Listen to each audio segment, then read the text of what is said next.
Naturally, I was homeschooled. Pa basically just taught me dog mannerisms, like how to dig up beets and pee outside against a tree, out of an opening in my suit. Animation storytelling channels put out some of the worst content that this website has ever seen. Channels like My Story Animated and Share My Story pull millions of views with these shameless clickbait videos. But while most of my videos about this side of YouTube have focused on the bigger channels, they're not the only ones at fault here, because the other day I came across an animation channel called True Stories that uploads the worst animation videos that I have ever seen. I mean, seriously, just look at a few of these. They're awful. And the video I Was Raised By Furries is definitely one of the worst. I don't really feel like I need to explain to you what this video is about, so let's begin. Please subscribe. Hey, my name's Toby, and I had a bit of an alternative upbringing. My god, okay, we're not even 5 seconds in and he's already started doing that stupid signature hand raise that all of these animation channels seem to love. I mean, seriously, can you not animate anything else but a few arm raises? It's all they ever do. My therapist said sharing my story would help with my recovery, so here goes.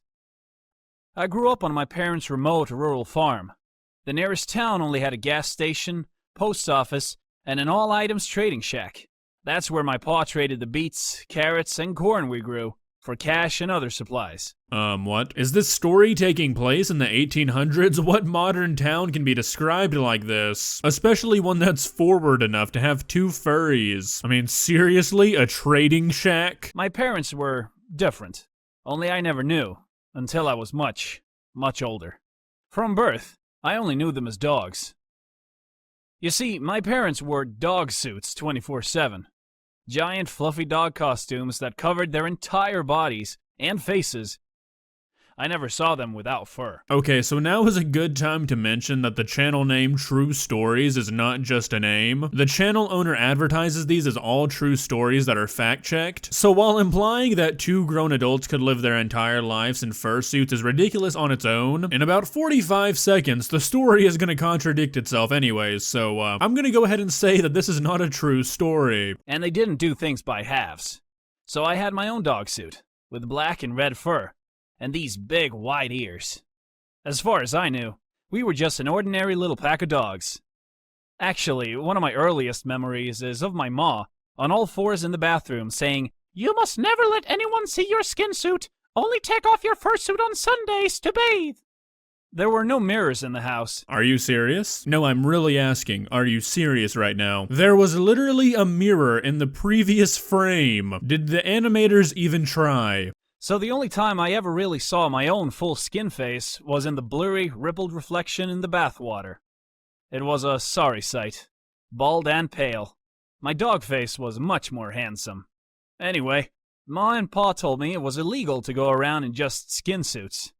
They made a point of drilling into me that we would be put down if anyone ever saw us without our fursuits. So you're telling me in this tiny little town that your dad went in a fursuit to the trading station to trade your crops for supplies, and nobody said anything? And where were you born? In a town this small, people would know about a new baby. Has nobody questioned about the newborn baby never being brought into town? Of course, that horrified me, to the point where I had never even left the farm boundaries. Pa was the only one allowed into town to do his trades. In the whole 15 years of my existence, I had never seen anyone other than my own dog parents. Naturally, I was homeschooled. I guess that's the best way to describe it. Pa basically just taught me dog mannerisms, like how to dig up beets and pee outside against a tree, out of an opening in my suit. Okay, so obviously this story is beyond fake, but can you imagine somebody actually being raised like this? I mean, I honestly don't think that you could ever recover from this. I mean, I don't even think I'm gonna be able to recover from watching this video. Imagine living it. As I grew, Mom sewed me bigger and bigger suits, with more fur and larger features.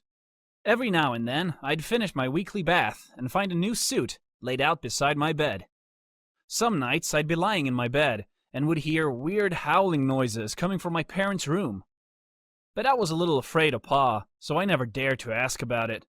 I just put my paws over my ears and try to sleep. Are you serious? Did they really feel the need to include that? What is wrong with these people? To me, it was normal. But everything changed the day there was an unexpected knock on the front door.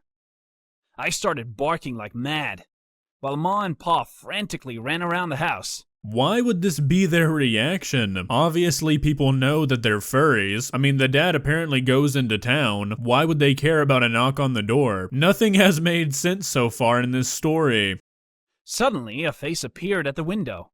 Through a gap where one of the old boards had fallen off, I saw eyes staring at me, and a strange skin face.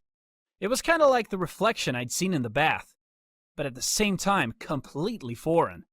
Without warning, bright flashes of light burst through the hole and lit up the room. Okay, so this is a nitpick, but that's just not how light works. I mean, there's already gaps between the boards and it's sunny outside. Flashing a flashlight between the gaps of the boards would do absolutely nothing. I yelped in shock, sensing we were in danger, but not knowing why or what it was.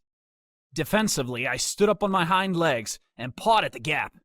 Pa pushed me out of the way and shouted in a deep, booming voice, "You are trespassing! You need to leave now!" The light disappeared and I heard the sound of footsteps running off into the distance. I was so confused. Ma explained that it was a man and we couldn't let him near us because he didn't have his fursuit on. The story of this video is making less and less sense every second. They obviously interact with normal people very often. How else would they pay their bills, or get food, or have more fabric to make these fursuits? You gotta pick one. Is your family supposed to be afraid of humans, or can you interact with them? The next day, our house was raided. The door was kicked down and more men with smooth, furless suits and naked skin faces swarmed the property.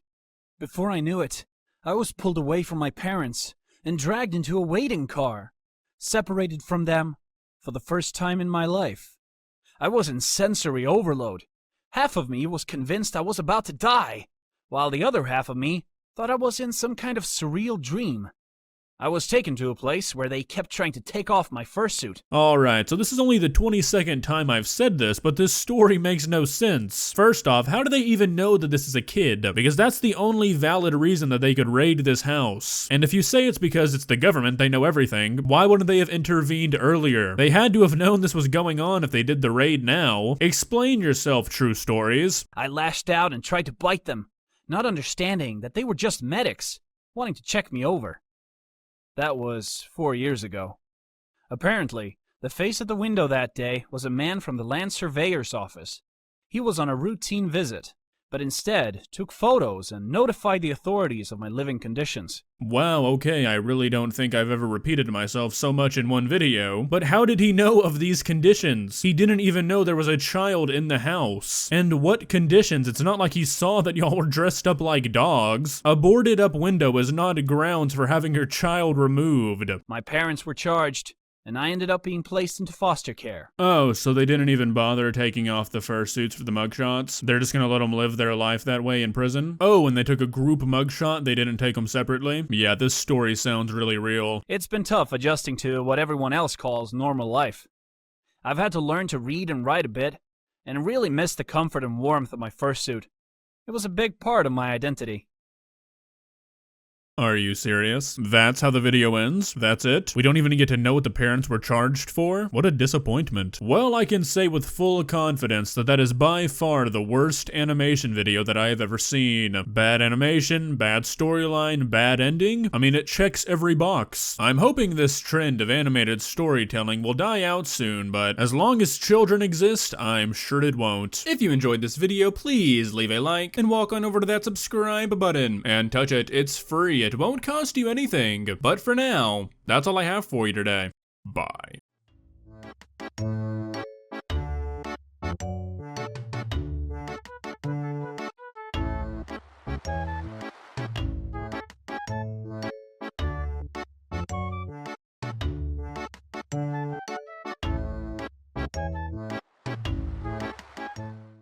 Subscribe.